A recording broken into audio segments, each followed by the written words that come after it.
What are the rules applicable in the absence of partnership deed? देखो, जब partnership deed नहीं होती तो क्या क्या रूल्स लगते हैं।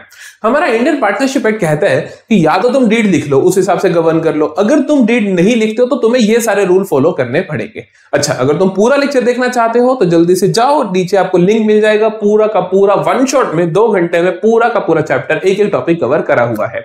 वापिस आते हैं, रूल्स क्या क्या अप्लाई होते हैं। तो पहला रूल जो अप्लाई होता है, पहला रूल ये अप्लाई होता है कि जो प्रॉफिट शेयरिंग रेशो होगी सारे पार्टनर्स के बीच में बराबर रहेगी। 2 पार्टनर्स है तो 1:1, 3 है तो 1:1:1, 4 है तो 1:1:1। समझ गए।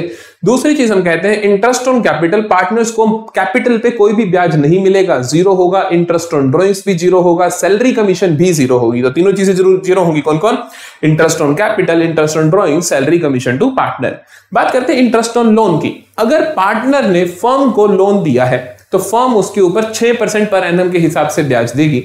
लेकिन यही अगर पार्टनर ने फर्म से लोन ले रखा है तो फर्म पार्टनर से कोई भी ब्याज रिसीव नहीं करेगी। समझ गए। अगर पार्टनर ने फर्म को लोन दिया तो फर्म 6% पर एनम से ब्याज देगी, लेकिन अगर फर्म ने पार्टनर को लोन दिया तो फर्म उससे कुछ भी ब्याज रिसीव नहीं करेगी in the absence of partnership deed, अगर डीड नहीं लिखी हुई है तो।